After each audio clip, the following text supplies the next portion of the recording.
ॐ भूर्भुवः स्वः तत्सवितुर्वरेण्यं भर्गो देवस्य धीमहि धियो यो नः प्रचोदयात्। ओम सूर्याय नमः। आदित्य हृदय स्तोत्रम एक महत्वपूर्ण वैदिक मंत्र है जिसे वाल्मीकि रामायण के युद्ध कांड में वर्णित किया गया है।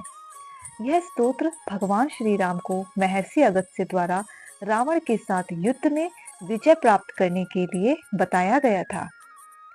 इस स्तोत्र का पाठ सूर्य देवता की कृपा प्राप्त करने के लिए किया जाता है और इसे पाठ करने से मानसिक और शारीरिक शक्ति मिलती है।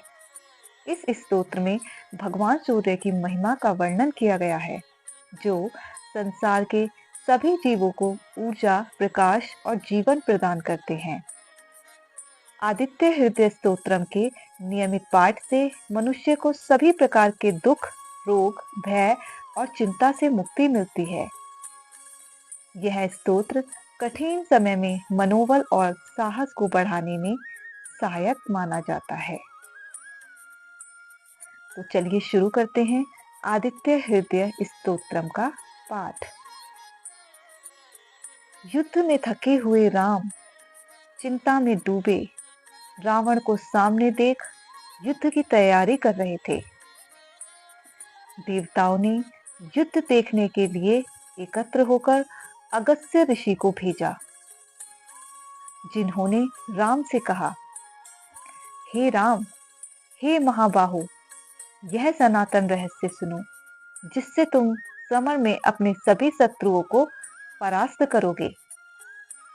यह आदित्य हृदय स्तोत्र पवित्र है और सभी शत्रुओं का नाश करने वाला है। इसे नित्य पढ़ो। यह परम मंगलकारी और अक्षय फल देने वाला है। यह सभी मंगलों में सर्वश्रेष्ठ, सभी पापों का नाश करने वाला, चिंता और शोक को दूर करने वाला, आयु को बढ़ाने वाला है।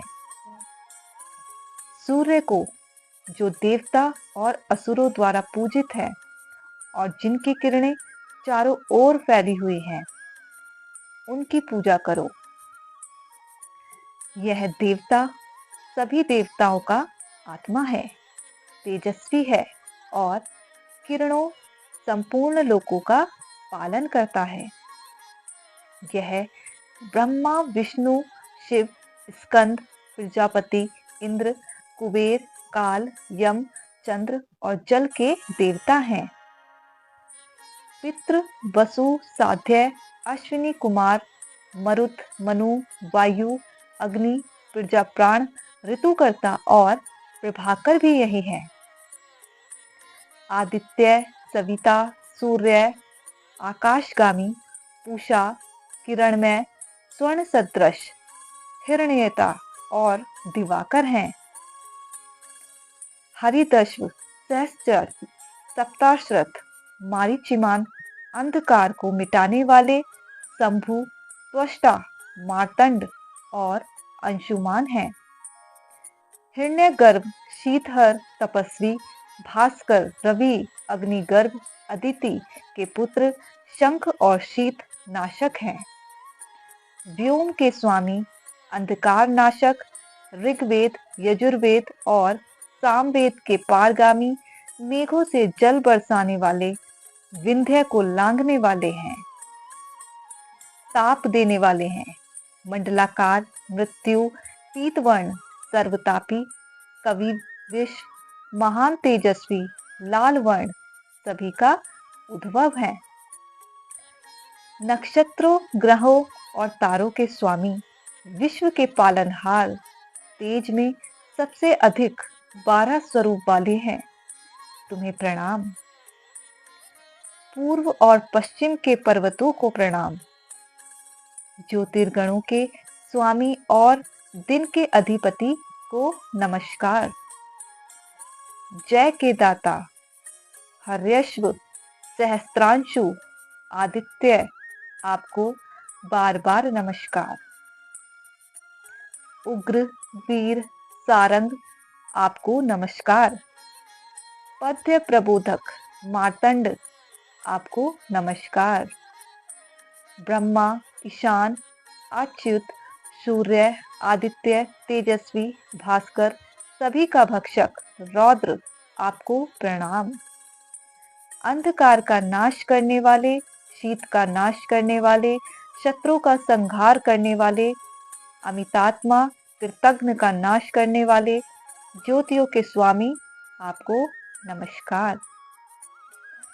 तपे हुए स्वर्ण सदृश हरि, विश्वकर्मा, तम का नाश करने वाले, रुक्म वर्ण, लोक के साक्षी, आपको नमस्कार। यह भगवान सब कुछ नष्ट करते हैं, फिर से उत्पन्न करते हैं, पोषण करते हैं, तपते हैं, जल बरसाते हैं, अपनी किरणों से सब कुछ करते हैं। यह सभी प्राणियों में स्थित होकर उनके सोने पर भी जागते रहते हैं। यह अग्निहोत्र करने वालों का फल और वेदों का स्वरूप है। यह सभी यज्ञों और उनके फलों के दाता है। यह सभी कार्यों में प्रमुख प्रभु है। हे राघव, विपत्ति, संकट, जंगल में, भय में इस स्तोत्र का स्मरण करने वाला कभी दुखी नहीं होता। ध्यान लगाकर इस देवताओं के देवता, जगत के स्वामी की पूजा करो। इस स्तोत्र का 3 बार जप करके युद्ध में विजय प्राप्त करोगे। हे महाबाहो, अभी के क्षण में तुम रावण का वध करोगे। ऐसा कहकर अगस्त्य अपने स्थान पर चले गए। इस उपदेश को सुनकर राम का शोक नष्ट हो गया और वे प्रसन्न मन से इस स्तोत्र को धारण कर युद्ध के लिए तैयार हो गए। आदित्य की ओर देखकर इस स्तोत्र का पाठ करके परमानंद को प्राप्त हुए। 3 बार जल ग्रहण करके पवित्र होकर धनुष धारण कर वीरता पूर्वक आगे बढ़े। राम ने हर्षित मन से रावण का वध करने का संकल्प लिया और उसे मारने के लिए तैयार हुए। सूर्य ने राम को देखकर और राक्षसपति के नाश को जानकर देवताओं के बीच खुशी से कहा, शीघ्र ही ऐसा होगा।